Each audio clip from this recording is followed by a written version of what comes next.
Hello and welcome to Lost Love Chronicles. I approached the counter and asked the clerk if there were any messages for me, and he checked the box for room 305, took out a slip of paper and handed it to me. As I was reading it, two men who had been sitting in the lobby when I walked in got up and headed for me. I read the note.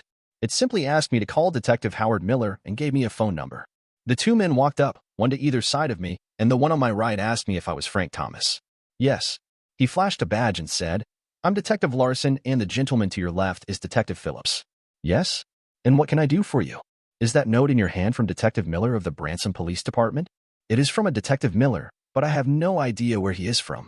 Apparently, he called and left that message at a little after 9 this morning, and when you never returned his call, he called us and asked us if we would find you. May we ask you where you have been all day? Why? What's this about? Can you just humor us for a second and answer the question? From 8 until around 9, I had breakfast here in the hotel restaurant with a couple of acquaintances. From 9 until noon, I attended a seminar here in one of the hotel's meeting rooms. Noon to 1 was lunch with some of the folks I met during the seminar, and from 1 to 4:30, I attended the afternoon session. 4:30 to 6 was the cocktail hour following the seminar. 6 to 7:15 or thereabouts it was dinner in the hotel restaurant, and from 7:15 until 5 minutes ago it was drinks in the Boom Boom room. Now it is my turn. What is this all about? I think it would be best if you talk to Detective Miller about that. One last question. Where were you last night between the hours of midnight until 4? In bed sleeping. Anyone who can confirm that? Why would I need someone to confirm that I was sleeping? Again, you need to get that from Detective Miller. I looked from Larson to Phillips and then walked over to the house phone. I told the operator to build a call to my room, and then I placed a call to the number on the note to Detective Miller. Apparently, it was a cell phone because in spite of the late hour it was answered on the third ring. Hello? Detective Miller? Yes. My name is Frank Thomas and I have a message to call you. Oh yes, Mr. Thomas. You are a hard man to get in touch with. I have been in meetings most of the day. I didn't get your message until just now. I have 2 policemen from the local force with me right now, and they are asking me questions, but they won't tell me what it is all about. I'm sorry to have to be the one to tell you, Mr. Thomas, but your wife is dead. How? What? She was all right when I talked to her last night. What time was that? Around 6. Where did you call her from? My hotel rooms. Sometime between midnight and 4 this morning she was murdered. Murdered? Yes, sir. It appears that someone broke into your home and killed her. Oh my God. Oh shit. Any idea who did it? Was it a robbery gone bad?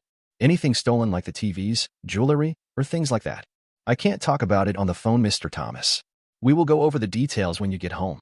I'll try and be on the first flight in the morning. Could I please speak to the officers with you? Of course. I handed the phone to Larson. I'll be up in my room packing. I need to call the airlines and leave some messages for the people giving the seminar. On the flight home, I thought about Melissa. We'd met at a cocktail party and I had fallen head over heels in love with her. A fiery redhead with a face that lit up a room when she smiled and a body that was built for sin. She was with someone, and since the party was attended by quite a few people that I wanted to do business with, I had to play it cool. I waited until I caught her alone, and when I didn't think anyone was looking, I handed her a piece of paper with my name and phone number on it and a short message, "Call me." She called me the next day and asked why I had presumed that she would call. Nothing ventured, nothing gained, I said, and a Brit military unit has a motto that fits this situation. Who dares wins. How can I pass up a chance at meeting someone so confident? You really shouldn't. She gave me her address, and I picked her up at 6 that evening for dinner. She had the whole package. Looks, wit, charm, and intelligence. On our third date, she told me that we would be eating in, and I just needed to bring the wine. When dinner was over and the bottle of wine was empty, she took my hand, said, "I hope you hadn't planned on leaving early. We need to see if we have a future together." She led me into her bedroom and proceeded to fuck my brains out. The woman was insatiable, but I must have done all right because in the morning after another strenuous romp she said, "You'll do." 9 months later we were married. My thoughts were interrupted by the "please put your seat backs and tray tables in their upright position" announcement as we prepared for landing. I had called ahead to let Miller know what flight I'd be on and when it was due in. He and his partner, a Detective Paulson, were waiting for me when I came off the plane. After the introductions, he asked me to accompany them to the station, and I told him I'd get my car out of the parking garage and either follow them or meet them at the station, and he said that they would really rather that I go with them. And I would really rather not. I'm here. My car is here, and there is no sense my going all the way downtown with you, and then have to turn around and come all the way back out here to get my car, so unless you are arresting me, I'm going to get my car. One might wonder why you aren't being very cooperative, Mr. Thomas. No one in my situation would wonder. How about we shorten the dance a bit? My wife has been murdered, and we both know that I am a suspect even though I was almost 400 miles away and can prove it. We both know that you have the officers you talked with last night checking out everything that I told them before I called you. We both know that you wouldn't tell me anything about what happened to my wife when we talked last night. All you said was that we would talk about it when I got back here. Now you want me to just walk off and leave my car here? That tells me that you don't think I'm going to need it anymore, which tells me that you have pretty much decided that I'm your guy and you expect to see me behind bars before the day is over so my car can just sit. And you expect me to cooperate? Cooperation is a two-way street, detective. He looked at me and then nodded his head. I guess we are getting off on the wrong foot here. He looked around and then pointed at one of the many food places scattered throughout the terminal and said, "Let's get a table and some coffee and I'll bring you up to speed." Once we were sitting with coffee, Miller said, "At approximately 9:10 yesterday morning, a friend of your wife's, a Mary Osborne, arrived to pick your wife up for a prearranged shopping date. When no one answered the bell, she tried the door and found it open.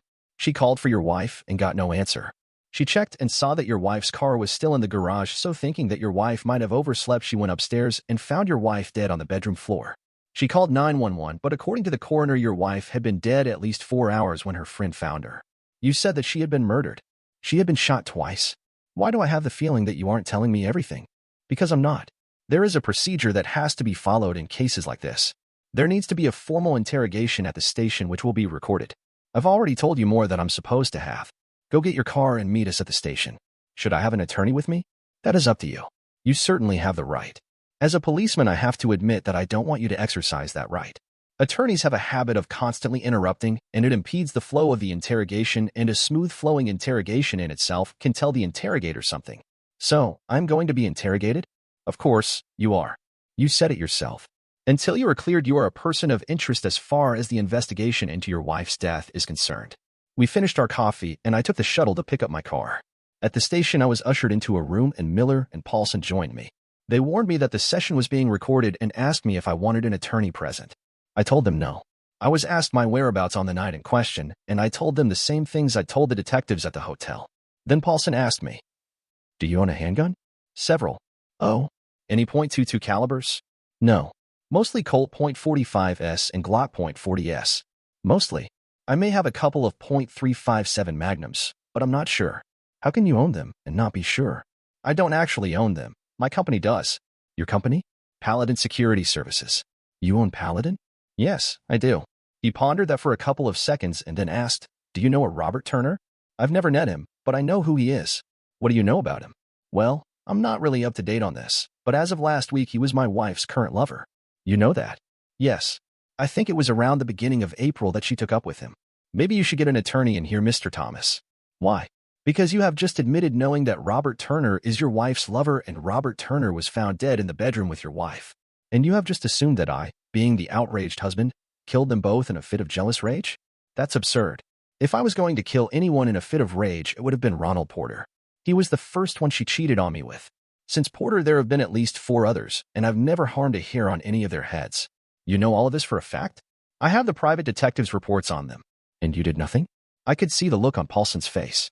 It read, "You sorry-assed wimpy bastard. What kind of a man are you?"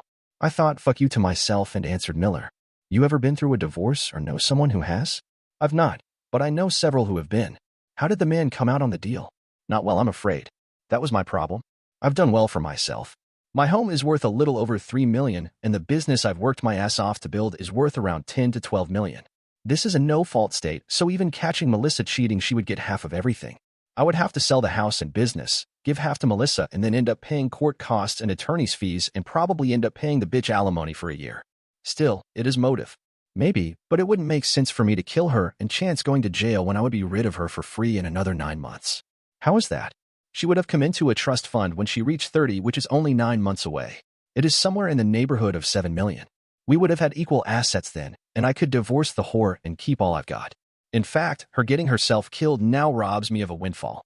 If she had waited until she was 30 to get wasted, I would have inherited. As it is now, all that money will go to a bunch of charities. It would have been worth my while to have lived with her for 9 more months. You never did tell me. How did she die? 2 shots to the forehead. Turner got it the same way, 2 in the forehead. A double tap to the head?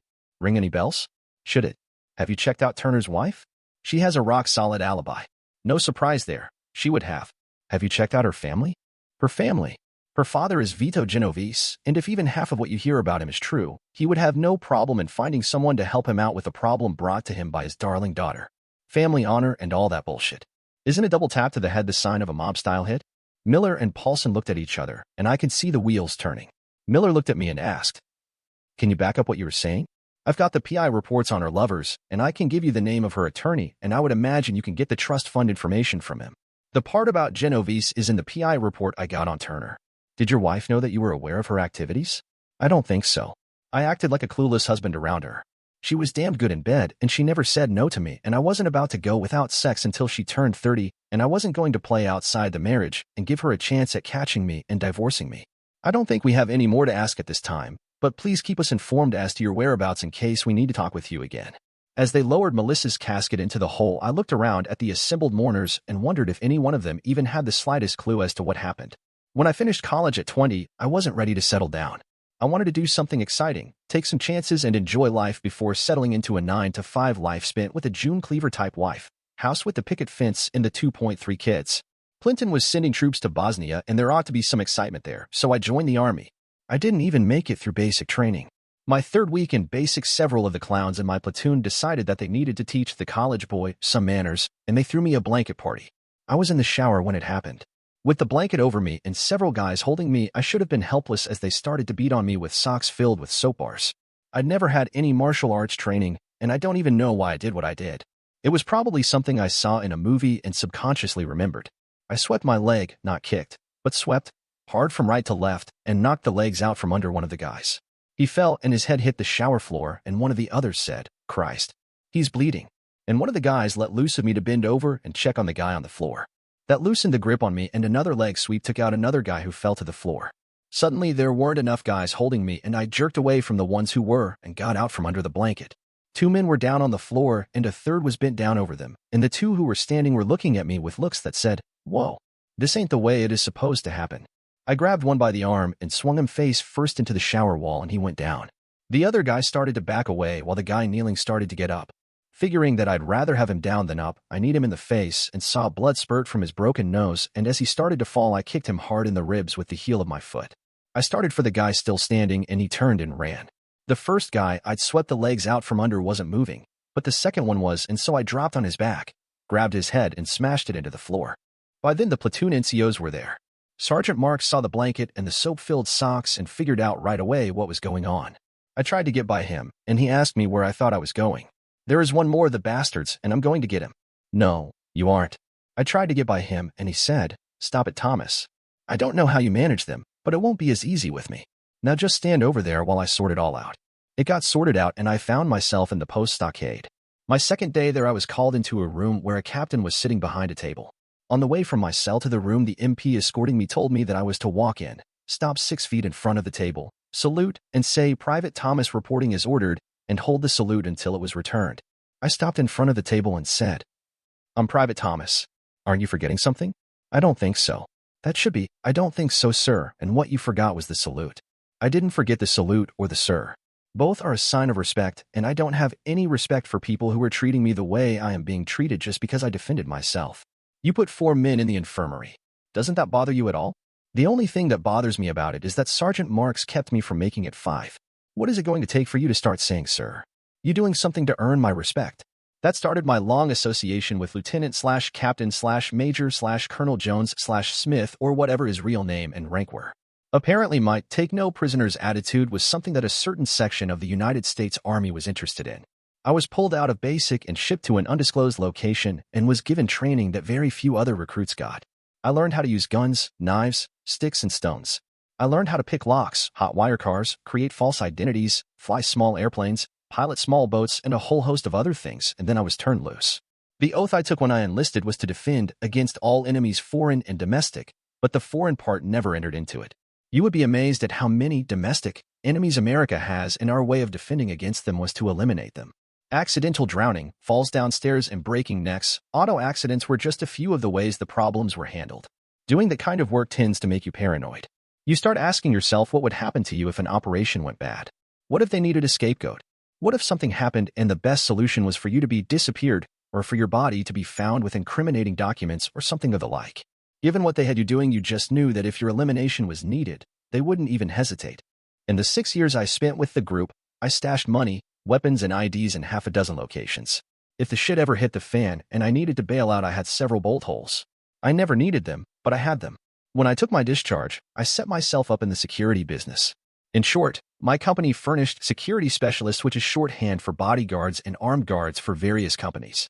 I'd been out a year when I met Melissa at a cocktail party, dated her, and then asked her to marry me. We had what I thought was a good marriage. We had been married just a little over a year when I woke up one morning, looked down at Melissa sleeping beside me, and knew without a doubt that she was cheating on me. I never saw or heard anything to make me think that. I just woke up one morning, looked at her, and knew. Of course, that wasn't enough to confront her with, so I hired a private detective, and 1 week later, I had the goods on Melissa and one Ronald Porter. With that information in my hand, I had to decide what to do. Actually, I knew what to do. The trick was going to be doing it and getting away with it. At home, Melissa was loving and affectionate, and she never denied me in the bedroom. In fact, at least half the time, Melissa was the instigator. I had no idea of why she was cheating, but I didn't care to know either. All I knew is that the marriage would continue while I made plans. I periodically checked on Melissa over the next several years, and she had at least 4 more lovers. It could have been more, but if so, they took place during periods when I wasn't checking on her. I would sit on that information until the time was right. While I was in the Army, I had learned to fly, but it was because of operational requirements, and I never developed a passion or even a liking for it. It was simply something that I occasionally had to do as part of an operation. Once out of the service, I never expected to fly again except as a passenger on a commercial airline. Using one of the false identities that I had stashed when I was in the service and some of the money I had squirreled away, I bought a Cessna 172, a Honda Accord, and a Harley. From one of my weapons stashes, I picked a silenced .22 caliber target pistol, and then I waited for the right opportunity. It came when I got the PI's report on Robert Turner and who his father-in-law was. I was always being invited to seminars and trade shows, and when I was invited to a seminar on industrial security, I accepted. At the end of Monday's program, I stayed around for one drink and then headed back to my room. I called Melissa and let her know where I was staying, told her I loved her and missed her, and she told me the same. I had chosen my hotel because it was one of the few in the area that did not have security cameras covering the halls and stairwells. Once in my room, I changed into jeans, tennis shoes, sweatshirt, and windbreaker. I put on a ball cap, a fake mustache, and a pair of glasses with clear lenses. I went down a stairwell and out a side door and then walked 6 blocks away and 2 blocks over and flagged down a cab. It took me across town and dropped me at a bar. Once the cab was out of sight, I walked 2 blocks to a motel where I had pre-positioned the Honda Accord. I drove out to the airfield where I had the Cessna parked, filed a flight plan for Athens, and then took off. Once in the air, I closed out my flight plan and headed for home. The flight was just a little over 3 hours, and after I had landed and tied down the Cessna, I got on the pre-positioned Harley and headed for my house. I parked 2 blocks away, walked home, and quietly let myself into the house. I moved to my home office and got the bag that was in the closet and opened it. I took out a pair of latex gloves and a pair of booties and put them on. I took the taser out of the bag and double-checked that it held a full charge. All was ready, so I quietly moved up the stairs toward the bedrooms and found that I had received a bonus. I was only expecting Melissa to be there, but from the sounds that were coming from the room, I could tell that she wasn't alone. As I moved quietly down the hall, I heard my wife asking for it harder, faster, and pleading with her partner to make her come. I stepped into the bedroom and immediately recognized the man porking my wife as her latest lover, which was frosting on the cake for me. Melissa saw me, her face turned pale, and she screamed. Turner turned and saw me and pulled out of Melissa just as I fired the taser at him. He fell to the floor and flopped around while I stepped quickly to the bed, grabbed Melissa, and shoved a ball gag into her mouth. I cuffed her to the bed, and then using the butt of the pistol, I smacked Turner in the head and knocked him out. I went back downstairs and got a sharp knife out of the knife block on the kitchen counter and went back upstairs. I smiled at Melissa and said, "Nice of you to have your fuck buddy over. I expected to find you here alone. Silly me." I rolled Turner over onto his back and waited for him to come around. As I waited, I talked to Melissa. "Have you been having a good time, wife? Is Turner better than Porter? Why did you dump Porter? Was it because Hathaway was better? But then if it was always because you were looking for better, it would follow that Prince was better than Hathaway. Davidson was better than Prince. Damn girl, that sure doesn't say much for me, does it?" Melissa was crying and trying to pull loose from the bed as I talked, and finally Turner started to stir. I looked at Melissa and said, "If Turner is so much better than the rest, it must be because you really like his cock, and who am I to deprive you of what you want?" I reached down and took Turner's cock in my left hand and looked him right in the eye as I said, "It isn't nice to fuck another man's wife, especially in his house and on his bed," and then I cut his cock off and held it in front of Melissa's face while Turner screamed and kicked and flailed about on the bedroom floor. "Here it is, Melissa, yours to have and hold forever." I pulled the ball gag out of her mouth, and before she could close it, I stuffed Turner's cock as deep into her mouth as I could and then put the ball gag back in place so she couldn't spit it out. I picked up the silenced pistol and pointed it at Turner's forehead and said, "I hope she was worth it, fuckhead," and I put 2 rounds into him. I turned to Melissa and asked her, "I guess I'll never know why you stabbed me in the back with all of those assholes over the years, because I'm not going to take what is in your mouth out so you can speak. I just hope that all the good times you had were worth the price you are going to have to pay. It really is a shame, Melissa. I did love you." I pointed the pistol at her forehead and her eyes got really big before I pulled the trigger and closed them forever. I removed the ball gag, took the cuffs off of her, and then policed up my brass. I put everything in the bag and left the house. For hours later, I was back in my hotel room, and the clock on the bedside table said 5:15. I caught 2 hours of sleep and then got up, had breakfast, and attended the seminar. I watched the casket as it was lowered into the ground and went back over everything in my head. I was pretty sure that I had everything covered. A check of my Army service record would show that I spent all my time in the quartermasters working at supply depots. Nothing there to trigger any interest. My lack of an alibi should serve as an alibi of sorts, since if I had done the dirty deed, I would have been expected to make sure that I had myself covered. I'd wait a couple of weeks and then arrange a business trip, and while I was on it, I would use my fake ID to sell the Cessna and the Accord. The Harley I left where it had a damned good chance of being stolen, and in any event, it couldn't be traced back to me. As I stepped forward and dropped a single red rose on Melissa's casket, I thought that all I had to do now was act normal and wait and see. Dear listener, if you have reached this far, please click on the subscribe button.